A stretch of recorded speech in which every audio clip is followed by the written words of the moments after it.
Historia de la filosofía, volumen 1, filosofía antigua, filosofía patrística, filosofía escolástica. 29, parte primera, filosofía antigua. Capítulo 10, la antigua academia. 62, Espeusipo. Esta es una obra del maestro Nicolás Abagnano. La escuela de Platón tomó su nombre del gimnasio suburbano abundante en árboles, dedicado al héroe Hecatemo. Según la tradición, fue fundada después del primer viaje de Platón a Sicilia con el dinero que se había recogido con motivo del rescate del mismo Platón, hacia el 387 antes de nuestra era. Pocas noticias tenemos sobre la organización de dicha escuela, pero resulta dudoso que desarrollara cursos o enseñanzas regulares. Durante la vida de Platón, la historia de la academia coincide probablemente con el desarrollo del pensamiento platónico, esto es, de la evolución gradual de sus intereses y de sus temas especulativos.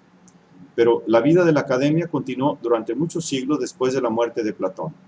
Platón mismo había confiado la dirección de la academia a su sobrino Espeusipo, cuya dirección tuvo durante 8 años, del 347 al 339 antes de nuestra era. Espeusipo se alejó de la oposición platónica entre conocimiento sensible y conocimiento racional, admitiendo una sensación científica como fundamento del conocimiento de los objetos. En lugar de las ideas platónicas, admitía, como modelos de las cosas, los números matemáticos, que distinguía de los sensibles. Parece que formuló contra la doctrina de las ideas muchas objeciones, expuestas después por Aristóteles.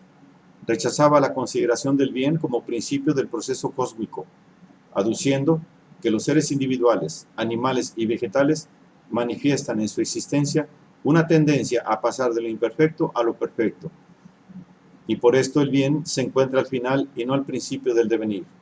Identificó la razón con la divinidad y, siguiendo al Timeo y las leyes, concibió la divinidad como el alma rectora del mundo. En su escrito Semejanzas, en 10 libros, del que nos quedan algunos fragmentos, Espeusipo estudiaba el reino animal y vegetal, procurando sobre todo clasificar sus especies. La misma tendencia clasificadora se revela en el título de otra obra que se ha perdido, sobre los tipos de los géneros y de las especies. 63. Genócrates. A la muerte de Espeusipo, los miembros de la academia eligieron por débil mayoría a Genócrates jefe de la misma. Se mantuvo en su puesto durante 25 años, del 339 al 314 antes de nuestra era. De modesta capacidad especulativa, muy apreciado por su patriotismo y su carácter independiente, rehusó una suma considerable enviada por el rey Alejandro a la academia, aceptando solo una pequeña parte. Genócrates ejerció una cierta influencia en el desarrollo de la escuela. Distinguía el saber, la opinión y la sensación. El saber es plenamente verdadero. La opinión posee una verdad inferior y la sensación lleva mezcladas en sí verdad y falsedad. Estas 3 especies de conocimiento corresponden a 3 especies de objetos. El saber corresponde a la sustancia inteligible, la opinión a la sustancia sensible, la sensación a una sustancia mixta. La misma preferencia por el número 3 se ve en su división de la filosofía en dialéctica, física y ética.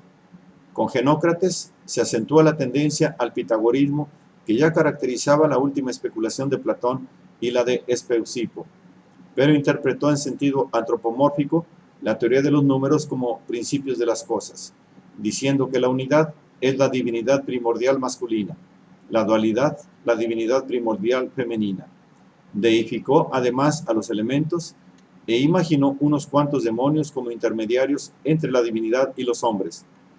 Es notable su definición del alma como un número que se mueve por sí, en la cual evidentemente entendía por número aquel orden o aquella proporción que ya Platón había indicado mediante la misma palabra. Parece que debe atribuirse a Genócrates la doctrina de las ideas números, atribuida por Aristóteles a los platónicos.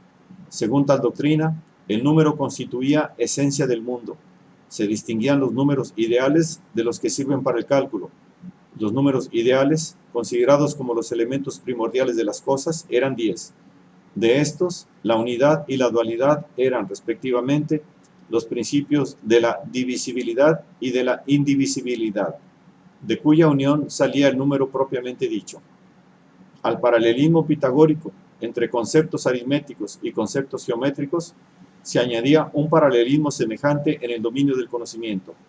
La razón se identificaba con la unidad punto, el conocimiento con la dualidad línea, la opinión con la tríada superficie, la percepción sensible con la tétrada cuerpo.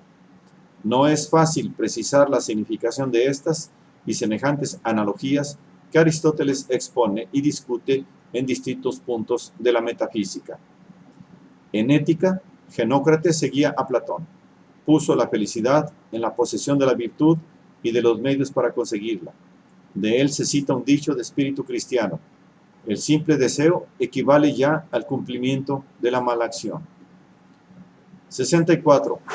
Polemón, Crantor. Sucesor de Genócrates en la dirección de la academia fue Polemón de Atenas, 314-270, antes de nuestra era. Después de una juventud desordenada, gracias a sus relaciones con Genócrates, se transformó radicalmente, llegando a poner su ideal de vida en la calma y en la inmutabilidad del humor. Su enseñanza, preferentemente moral, consistía en afirmar la exigencia de una vida conforme a la naturaleza, exigencia que le acercaba a los cínicos.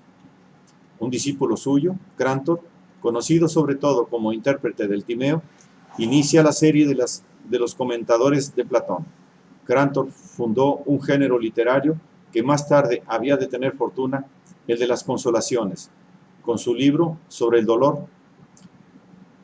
Un fragmento de esta obra trata del papel que el dolor físico está destinado a desempeñar como defensor de la salud y el dolor moral como libertador de la animalidad.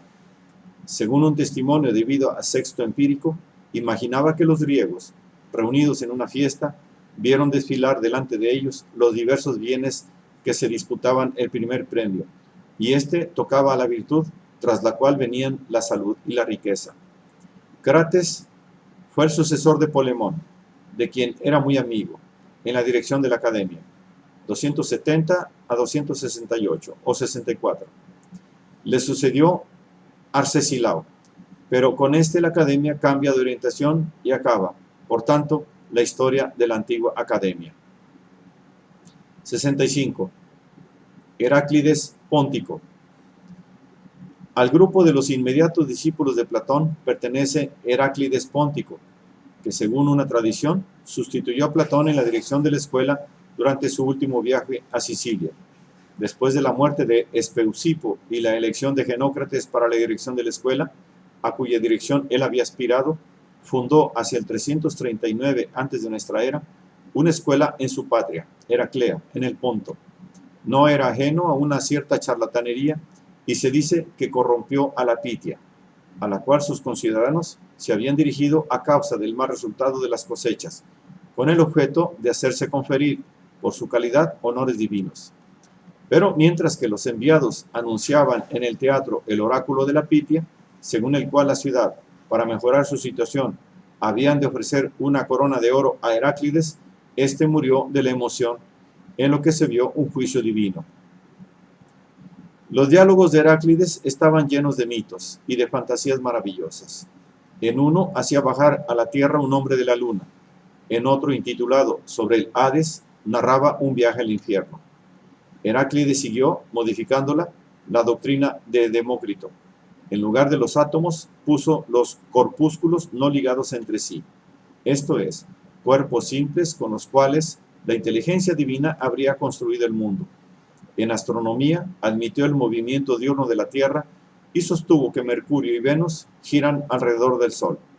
Concibió el alma como formada de materia sutilísima, el éter, y en un escrito sobre los simulacros contra Demócrito, combatió, como el título lo da a entender, la doctrina demócritea del conocimiento como derivado de los flujos de los átomos.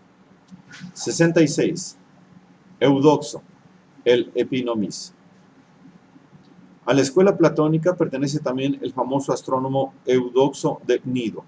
Según Aristóteles, Consideró las ideas como si estuviesen mezcladas con las cosas cuya causa son, a la manera con que el color blanco en una mezcla es causa de la blancura de un objeto. Así parece que las acercó a las homerías de Anaxágoras, que están todas mezcladas unas con otras. En el campo de la ética, Eudoxo consideraba el placer como el bien, doctrina que se discute en el Filebo de Platón. A Filipo de Opuncia, el discípulo de Platón que transcribió y publicó las leyes, última obra del maestro, se suele atribuir desde la antigüedad el diálogo pseudoplatónico Epinomis. El objetivo de este diálogo es determinar qué estudios conducen a la sabiduría, excluidas las artes y las ciencias que solo contribuyen al bienestar material y a la diversión, como el arte de la guerra, de la medicina, de la navegación, de la música, etc., queda la ciencia del número, que lleva consigo todos los bienes. Sin el conocimiento del número, el hombre sería inmoral y estaría privado de razón, porque donde no hay número, no hay orden, sino solo confusión y desorden. Pero el orden más riguroso es el de los cuerpos celestes, y el movimiento perfecto de tales cuerpos solo se puede explicar admitiendo que estos cuerpos son vivos y que la divinidad les ha dado un alma.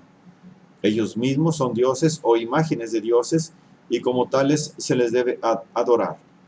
También el aire y el éter deben ser divinidades con cuerpos transparentes y, por lo tanto, indivisibles. Podemos suponer que constituyen una jerarquía de demonios intermediarios entre los dioses y los hombres. El estudio de la astronomía es el más importante de todos para conducir a la piedad religiosa, que entre las virtudes es la mayor. A este se añaden los estudios auxiliares de la aritmética y de la geometría plana y del espacio. Únicamente a través de estos estudios, el hombre puede alcanzar la sabiduría. Por eso, tales estudios deben ser la preocupación dominante de los gobernantes.